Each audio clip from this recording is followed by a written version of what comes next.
우리 주 예수 그리스도께서 우리의 주가 되시는 줄 믿습니다. 오늘 참으로 좋은 일기 가운데 하나님께서 또 이렇게 복된 주일을 주셨습니다. 얼마나 감사한지요. 이렇게 마음껏 예배 드릴 수 있는 환경, 공간 너무나도 감사합니다. 우리 오늘 같이 은혜 나누실 역대하 26장 21절의 말씀을 우리 같이 한 목소리로 읽겠습니다. 역대하 26장 21절 같이 읽습니다.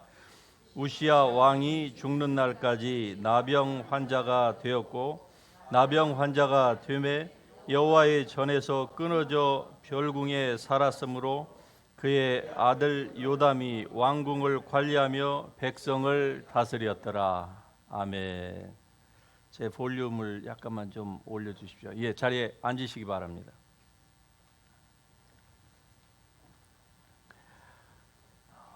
구약 성경의 중요한 주제 중에 하나는요, 사람이 하나님을 가까이 하면 하나님께서 사람을 높여주시고 또 경제적으로도 번성케 하신다고 하는 것이고, 만일에 여호와의 이름으로 일컫는 하나님의 백성이 하나님을 가까이 하지 않고 교만하여서 하나님을 떠나면은요, 그의 삶이 내리막길로 향한다고 하는 것을 보여주고 있습니다. 이것이 구약 성경 전체에서 우리에게 보여주는 중요한 띠임 중에 하나입니다. 이런 관점을 가지고 여러분이 구약 성경을 보시면은 에덴 동산에서부터 시작하여서 말라기까지 이 모든 것들이 이 주제 가운데에 집어넣어서 봤을 때에 크게 다름이 없이 이해가 되실 것입니다. 사람이 자기의 일생 동안 공든 탑, 우리 한국식 표현으로 했을 때 공든 탑을 쌓는데 얼마나 힘이 듭니까? 탑은 하루아침에 결코 쌓아지지 않지요. 전라북도 그 진안에 가면은 마이산이라고 하는 그 유명한 그 템플이 있습니다. 그런데 그 마이산에는 돌로 된 탑이 굉장히 유명합니다. 전국에서도 여러분 뭐 가보신 분들도 있고 그러실 터인데, 그런데 거기에 그 탑을 쌓는데 한 스님이 일평생을 바쳐서 그 탑을 쌓았답니다. 아주 오래전 일이에요. 일제시대 때인데 그분이 거기에다가 자기의 일생을 바쳐서 그 탑을 쌓은 거예요. 그 탑이 100년이 가까이 된 지금까지도 유지되고 있지 않습니까? 우리 인생이라고 하는 자기의 그 라이프롱 타워가 있는데, 이것을 쌓는 데에 사실 많은 시간이 필요하고 또 노력과 땀과 한숨과 눈물과 이 모든 것들이 다 총 투자가 되어야만이 그 자기의 인생이라고 하는 그 탑이 쌓아지게 되는 것이죠.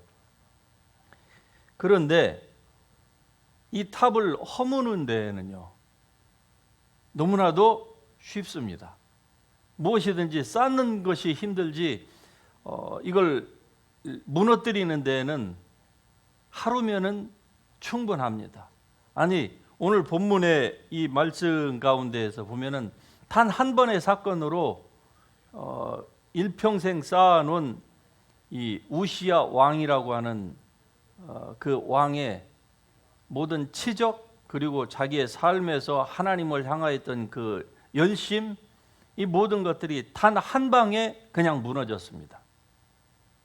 이 우시야 왕은 이스라엘과 유다 전체의 왕 가운데에서 왕위에 가장 오래 머물렀던 왕입니다.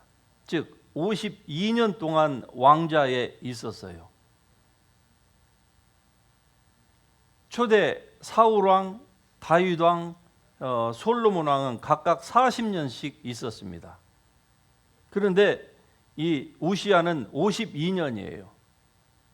52년 동안 왕좌에 있었던 이 사람이 지금 오늘 우리가 본문에서 살펴보고 있는 이 사건이 몇 년째에 일어났는지는 정확하게 성경이 어느 곳에서도 밝히지 않기 때문에 잘 모르겠어요. 그러나 분명한 것은 그의 왕위 52년 중에서 아마 중반 이후에 일어났을 것으로 생각이 됩니다.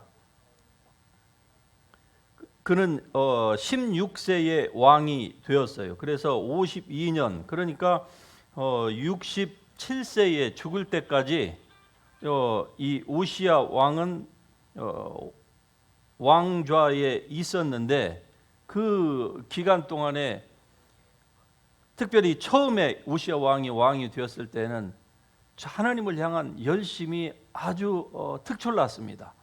그래서 종교 개혁 아닌 종교 개혁과 같은 일들을 단행을 했고, 그리고 왕이 즉 그 리더십이 하나님을 바로 섬기니까 온 나라의 백성들이 정신을 차리고 하나님을 섬기기 시작했던 것입니다. 여러분, 우리나라도 과거에 일제 시대 때 일제의 사람들이 들어와서 예배를 하지 못하게 강압적으로 막고 또 회유해서 예배를 신사참배와 같이 병용하도록 하자 어떤 일들이 일어났습니까? 그것을 강렬하게 저항한 사람, 그러다가 순교까지 당한 주기철 목사님 같은 수많은 그 순교자들이 있었지만, 그러나 그런 분들은 전체 비율로 보면은 극소수였고, 전국에 있는 남한과 북한에 있는 모든 그 교회의 목회자들 가운데에 최소 90% 이상이 어땠습니까? 전부 다 권력 앞에 무릎을 꿇고 교회에다가 가운데에다가는 십자가를 놓고 그 다음에 한쪽에다가는 신사를 놓았습니다. 그래서 예배를 드리기 전에 모든 사람들이 일어나서 신사에 먼저 절을 하고, 그리고 예배를 드린 일들이 36년 동안에 벌어졌던 것입니다. 그러니까 한 사람의 그 리더가 제대로 된 리더가 나오면은 어떻게 됩니까? 우시야 왕의 시대처럼 백성들이 아주 열심을 내었습니다. 우리는 멀지는 않지만은 지난 그 문재인 대통령 5년 동안에 교회를 극심하게 탄압을 하자 전국에서 목회자들이 어떤 반응을 보였습니까? 앞다퉈서 그 정권한테 아부하는 그 모습, 대형 교회에서부터 말 한마디도 못하고. 그러는데 지금 이 정권이 바뀌어서 교회를 탄압을 안 하니까, 그때는 정말로 숨소리도 내지 않았던 사람들이 지금은 앞다퉈서 또 목소리를 내기 시작하지 않습니까? 이게 뭡니까? 바로 지도자가 중요하다고 하는 사실입니다. 사람들은 이 목숨이 하나밖에 없기 때문에 너나 나나 할 거 없이 찍어 누르면은 다들 몸을 사리는 것 같습니다. 그런데 우시야 왕은요, 정말로 열심히 굉장한 왕이었습니다. 26장 5절에 보면은 선지자 스가랴, 여기에서의 스가랴는 구약 성경 스가랴서의 그 저자가 아닙니다. 이 선지자 스가랴가 사는 날 동안에는 그가 하나님을 찾았고, 그가 여호와를 찾는 날 동안에는 하나님이 형통하게 하셨더라. 자, 보십시다. 그가 하나님을 찾는 날 동안에는 하나님이 그를 형통하게 하셨다고 성경이 또 말씀을 합니다. 그런데 이 우시야 왕이 이렇게 형통한 배경에는 스가랴라고 하는 어릴 때 16세 때의 왕이 되었으니까 그때에 그에게 그 어드바이저가 있었는데 그가 스가랴였습니다. 말하자면은 무서운 호랑이 선생과 같은 그러한 선지자가 그 옆에서 이 종교적인 어드바이스를 잘 하자 스가랴가 사는 날 동안에는 그 선지자가 무서워서라도 잘했던 것 같아요. 그런데 선지자가 죽고 나니까 이제 어떻습니까? 드디어 그 모든 오퍼레이션에서 해방이 되었는지 그때부터는 서서히 자기 마음대로 하기 시작했습니다. 여기에서 다시 한번 영적인 멘토가 얼마나 정치적인 지도자에게도 중요한가 하는 것을 우리가 엿볼 수가 있습니다. 어쨌든 이 우시야가 그의 왕위 기간 동안에 굉장히 형통하였습니다. 그래서 저 애굽 변방에 이르기까지 나라들이 앞다퉈서 우시아에게 조공을 갖다가 바치는 이러한 일들이 일어났습니다. 다시 말씀드리면은 국가 전체가 경제적으로 부강하니까 자연히 그 군사비에도 투자를 했겠지요. 그래서 이 26장 11절에서부터 쭉 읽어 나오다 보면은 이 우시아 왕이 여러 가지의 그 신무기들을 개발을 해서 많이 만들었습니다. 그러니까 국방력이 강화가 되는 것이죠. 국방력이 강화가 되니까 어떻습니까? 당연히 그 나라를 넘보던 이 변방 국가들이 이스라엘에게 오히려 조공을 갖다 바치고 머리를 조아리는 그런 일. 나라의 경제력이 괜찮아지니까 어떻습니까? 이 우시아 왕은 특별히 농사에 굉장히 그 관심이 많았었던 왕 같습니다. 그래서 농사에도 많은 신경을 쓰다 보니까 농기구도 제작을 하고 이렇게 함으로써 국가 전체가 부강해지는 그런 일들이 일어났습니다. 자, 하나님께서 사람을 형통하게 하신다고 할 때 우리가 오해해서는 안 되는 한 가지가 있습니다. 그것은 하나님이 형통케 하시니까 우리는 아무것도 안 하고 그냥 이러한 그 방관적인 자세로 하나님께 기도만 하면 하나님께서 우리의 것들을 다 형통케 하신다고 생각하기가 쉽습니다. 그러나 사실은 사람은 사람의 역할을 해야 되는 것입니다. 그래야 하나님께서 우리에게 복을 주실 수 있는 길이 열리는 거예요. 사람이 자기의 역할을 하지 않고 그냥 이 과실나무 밑에서 누워서 입만 벌리고 있는다고 해서 하나님께서 모든 것들을 잘 돌아가게 하시지 않는다고 하는 것이죠. 사람이 사람의 일을 제대로 하면서 하나님을 가까이 하게 되면은 하나님께서 똑같은 상황임에도 불구하고 더 번영하게 하신다고 하는 것이 성경 전체가 우리에게 보여주고 있는 내용이에요. 그러니까 여기서 보면은 우시아 왕은요, 이 나라를 잘 다스리는 일에 정치, 경제적으로, 외교적으로도 모든 것들을 잘 해 나왔습니다. 즉 자기의 역할을 잘 하자 하나님께서 그에게 복을 주셨던 것이에요. 하지만 하나님이 모든 그 복의 축복의 근원이라고 하는 것을 사람이 잊어서는 안 되는데 우시아는 그의 영적인 아버지와 같은 선지자가 죽고 난 이후에 그 사실을 그가 잊어버렸습니다. 그리고 서서히 자기가 스페셜해서 사람이 타락하기 시작할 때에 반드시 나타나는 현상 중에 하나가 뭐냐면은 자기는 하나님 앞에 스페셜한 어떤 그 존재로 chosen people이라고 하는 이런 그 교만함이 들어오게 되는 것이죠. 그래서 사람이 멸망하게 되는 것입니다. 이스라엘 백성들이 멸망한 것도 자기네들은 chosen people이고 자기들 말고는 전부 다 이방 사람들은 다 개다 이렇게 취급을 했습니다. 짐승으로 취급을 해서 사람이 아니라고 생각을 한 거예요. 멸시하고 얕잡아보고 그들에게서 이스라엘을 침공할 만한 어떤 뭐가 와도 우리에게는 우리가 무슨 일을 해도 하나님의 여호와의 궤가 이 예루살렘에 있고 온 천하에 이곳에만 여호와의 눈이 있기 때문에 우리가 무슨 일을 해도 아무리 외국이 뭐 강성을 해도 상관없다. 우리는 안전하게 보호될 것이다. 이런 그 교만과 자만, 이 거만심이 그들 가운데에 있음으로 말미암아 이스라엘이 망했던 것입니다. 이러한 원리는 오늘을 사는 우리에게도 동일하게 적용이 되는 것입니다. 시편 127편에 보면은 여호와께서 집을 세우지 아니하시면 세우는 자의 수고가 어떻다고요? 헛되도다. 여호와께서 성을 지키지 아니하시면은 파수꾼의 경성함이 또 헛된 것입니다. 물론 우리 집을 세우는 데에 있어서 여러분이 많은 노력을 하시겠죠.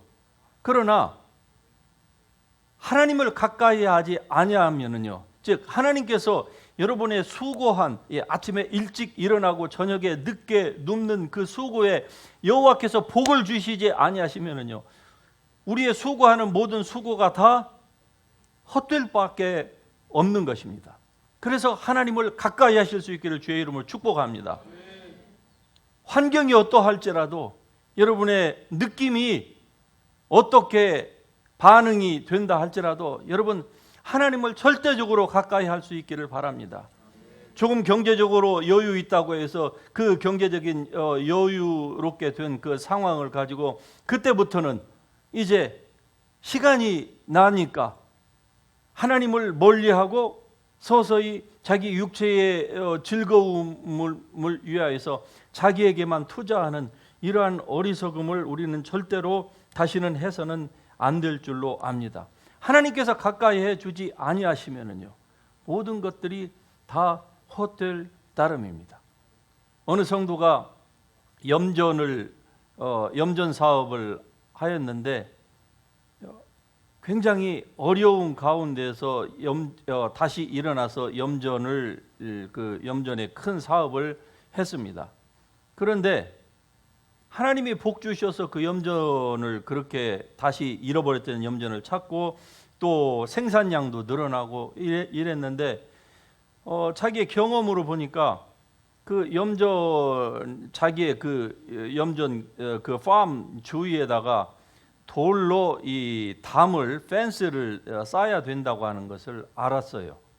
그래서 많은 돈까지 다 론을 받고 자기의 돈을 다 투자해서 그 돌무더기를 쌓아놨습니다.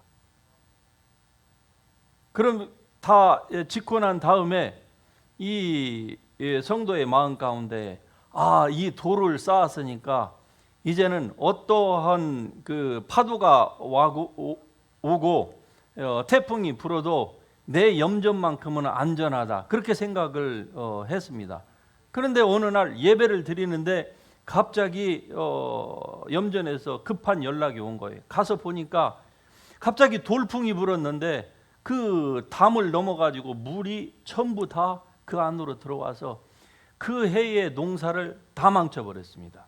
그러니까 여호와께서 지켜주셔야만이 인간이 쌓은 그 담도 제대로 효과를 발휘하는 건데 담을 쌓았으니까 이제 더 이상 하나님을 의지하지 않아도 된다고 하는 교만함이 자기 속에 있었다고 하는 것을 이 뼈아픈 경험을 통해서 그가 깨닫게 된 것입니다.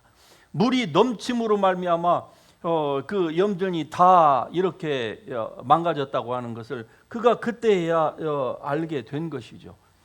여러분 어떠한 경우에도 하나님을 우리가 경홀히 여기는 그러한 교만함을 품어서는 절대로 안 되는 줄로 믿습니다.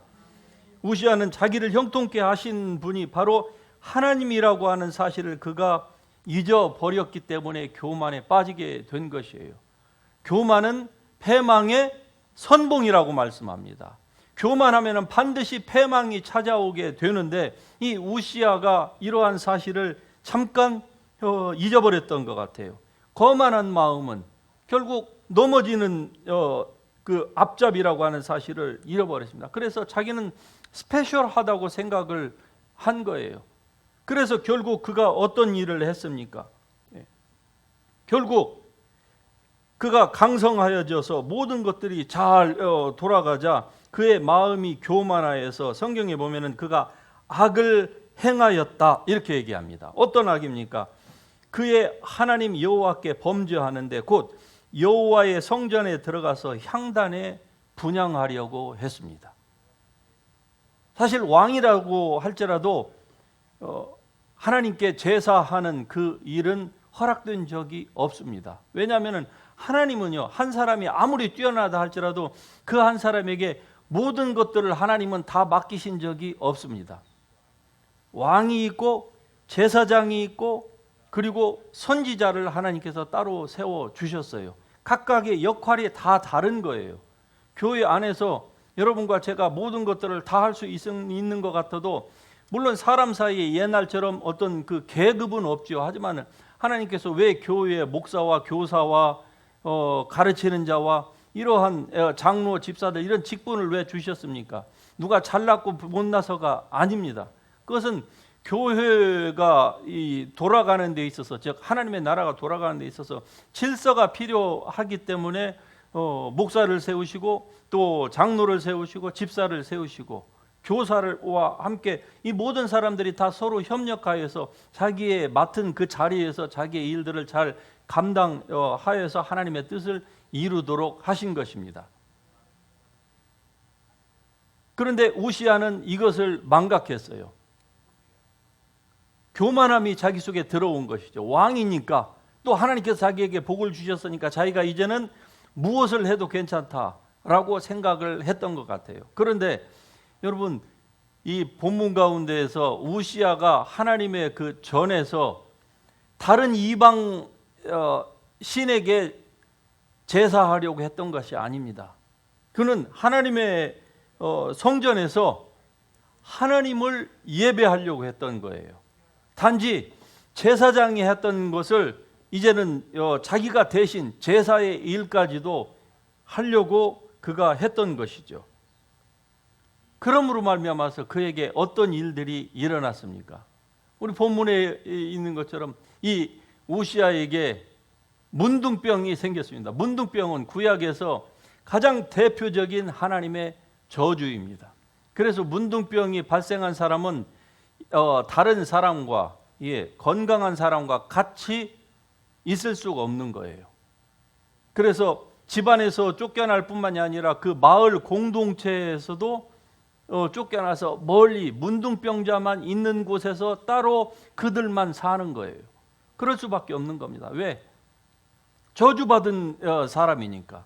그런데 왕에게 이 저주가 임한 거예요.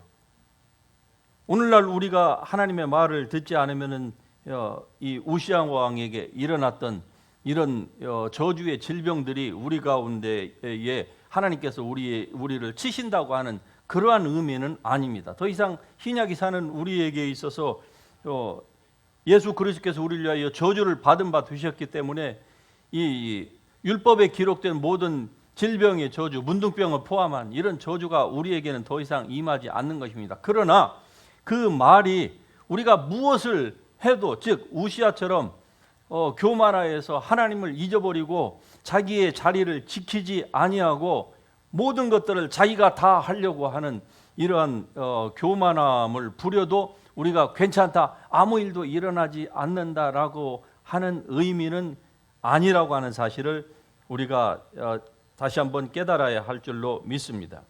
오늘 이 본문의 말씀이 바로 미국을 건국한 미국의 그 파운딩 파더들, 특별히 그 미국의 제 세 번째 대통령이 누구죠? 토마스 제퍼슨. 토마스 제퍼슨이 미국에서 정교 분리의 원칙을 만드는 이 대표적인 그 파운딩 파더 중에 한 분인데, 바로 이 본문의 이 말씀을 그가 근거로 해서 정교 분리의 원칙을 세웠습니다. 즉 정교 분리의 원칙은 무엇인가 하니 다음에 세 가지예요. 첫 번째, 세상 정부는 교회를 탄압할 수 없다. 탄압하는 법을 만들 수 없다 하는 게 첫 번째고, 두 번째는 세상 정부는 교회의 헌금을 징수할 수 없다. 세 번째, 세상 대통령이 교회의 수장이 될 수 없다라고 하는 이 세 가지 정교, 정치와 교회의 분리의 원칙을 만들어 냈습니다. 그런데 이 법이 한국에서 일제시대 때 일본 사람들이 이 정교 분리 원칙이라고 하는 이 표현을 그대로 그 단어만, 표현만 도입을 해서 이것을 어떻게 바꿨는가 하니, 정치와 교회는 서로 간섭하지 않는다라고 이렇게 거짓 정교 분리의 원칙을 세웠습니다. 즉 정치와 교회는 서로 간섭하지 않는다라는 이것을 세움으로 말미암아서 그 당시에 교회가 이 독립 운동의 가장 이 본산지였거든요. 가장 많은 사람들이 교회에서 독립 운동가들이 나왔습니다.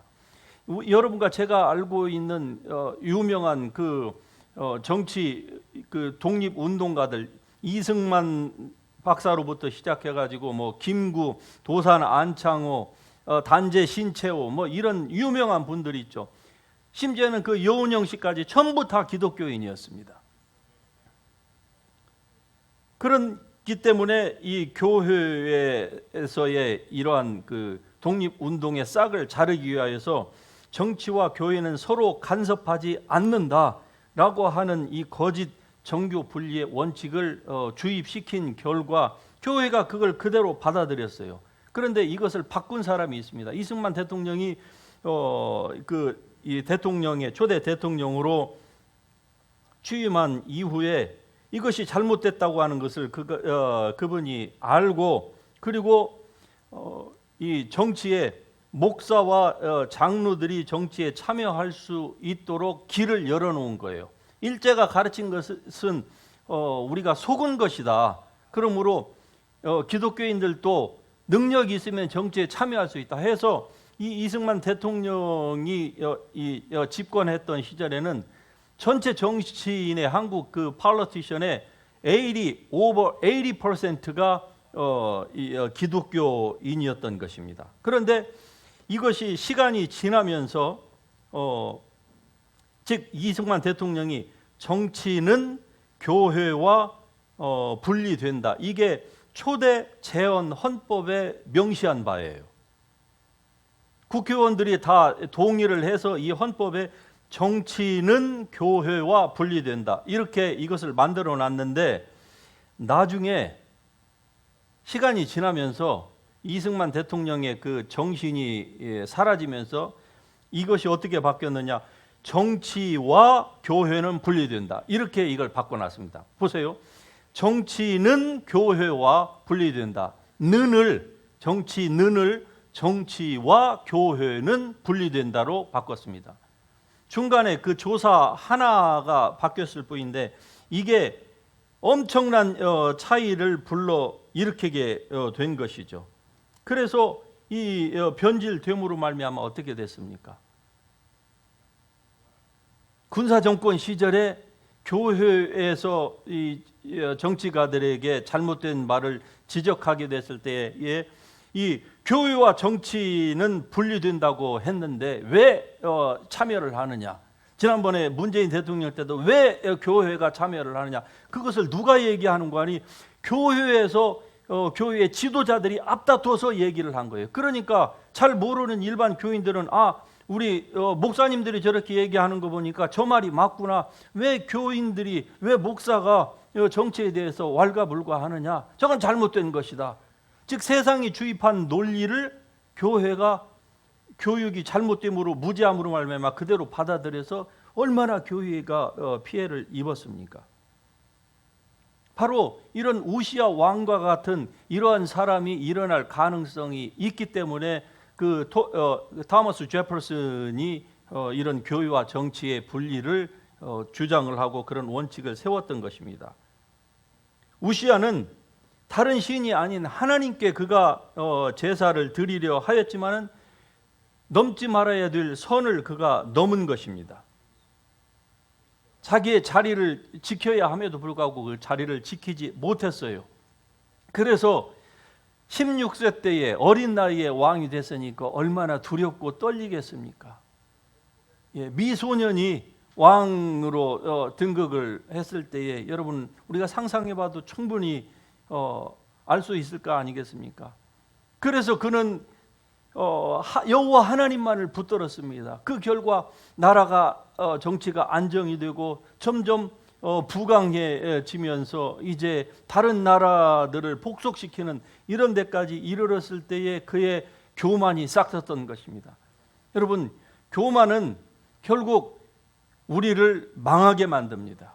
하나님의 백성이라고 할지라도 교만함 가운데에 들어가면은요 죄의 진자는 죄의 종이 되어서 결국 사단이 우리의 것들을 도적질하고 죽이고 그리고 멸망시키려고 하는 그러한 일에 우리도 피해자가 될 수 있다고 하는 것을 오늘 이 본문 말씀을 통해서 우리가 깨달을 수 있게 되는 것입니다. 결론적으로 우리의 삶을 성령으로 시작하였다가 육체로 맞춰서는 안 될 줄로 압니다. 여러분의 삶 가운데에 하나님께서 주신 은혜가 적지 않을 것입니다. 그러나 우리가 자칫 잘못 생각하면은요, 이 모든 것들이 다 자기가 이루었다고 생각하기가 쉽습니다. 그래서 그 한순간의 잘못으로 우시야 왕처럼 그가 문둥병이 들고 난 이후에는요, 별궁에 그를 가뒀습니다. 현재 왕권을 가지고 있는데 뭐 어떻게 가두겠어요? 그러나 그는 실제적으로 궁궐에서 다른 사람과 교제할 수 없는 어느 한쪽에 그를 유치시키고, 그리고 모든 그 정권을 그의 아들인 요담이 대신해서 대리 정정을 했던 것입니다. 그리고 이 우시야 왕은요, 죽어서도 왕들이 들어가는 그 묘지에 들어가지를 못했습니다. 그러니까 살아서도 그는 치욕을 경험했을 뿐만이 아니라 죽어서도 이스라엘의 유다의 여러 왕들 가운데에서 왕의 묘실에 들어가지 못하는 이러한 엄청난 그 디스아너를 받게 되었던 것입니다. 한 번의 실수로. 그렇다고 그가 하나님의 사람이 아닌 것은 아니었습니다. 그래서 이것을 통하여서 우리가 시작도 중요하지만은 잠언 말씀에 일의 끝이 시작보다 낫다고 말씀하는 이 구절을 우리가 꼭 기억할 수 있기를 바랍니다. 같이 한번 하십시다. 일의 끝이 더 낫다. 예, 일의 끝이 즉 마지막이 좋아야 한다는 것이죠. 시작은 모든 사람들이 다 할 수 있습니다. 그러나 끝을 맺는 것은 참 쉽지 않은 것 같아요. 인생도 열심히 달려오다가 이 팬데믹이라고 하는 이 돌출 상황에 직면한 이후로 어떻습니까? 불과 한 맥시멈 2년밖에 안 되는데 2년 동안에 많은 사람들의 정신이 다 바뀌어 버렸습니다. 그래서 이전과 같이 더 이상 그렇게 신앙생활을 그렇게 하고 싶지 않다고 생각하는 사람들이 우리 주위에 의외로 많습니다. 결국 하나님을 의지하지 않으면요, 사람의 인생은 내리막길로 접어들 수밖에 없는 것입니다. 여러분과 저의 인생은 단 한 번밖에 없습니다. 그리고 시간은 우리를 절대로 기다려주지 않습니다. 하나님의 은혜를 받을 때에 그 은혜를 헛되게 받지 마시고 자기의 일생의 부귀만을 위하여서 하나님의 축복을 이용만 하려고 하지 마시고 전심으로 여러분의 삶 가운데의 재정이 늘어나든 환경이 좋아지든 상관없이 하나님을 열심하는 그 일에는 절대로 후퇴가 없기를 주의 이름으로 축복합니다. 어떤 경우를 닥친다 할지라도 여러분의 몸이 아픕니까? 아파도 주님 앞에 예배하는 그 일은 열심을 내시길 바랍니다. 우리가 어지간히 아파도 의사한테는 기어서라도 가지 않습니까? 안 그래요? 근데 조금만 아프면은요, 교회에 오는 것은 먼저 제끼고 시작하는 거예요. 아닙니다. 열심을 내십시다. 우리가 스스로 열심 내지 아니하면은 누가 우리를 밀어준단 말입니까? 우리가 우리의 역할을 잘할 때에 질병도 치유되고 가난한 주머니도 부유하게 되고 우리의 가정도 번성하게 되고 가문이 세워지고 교회가 부흥하고 나라가 번성하는 일들이 일어날 줄로 믿습니다. 오늘 우시야 왕의 이 안 좋은 케이스를 통하여서 우리는 큰 교훈을 받아야 될 줄로 믿습니다.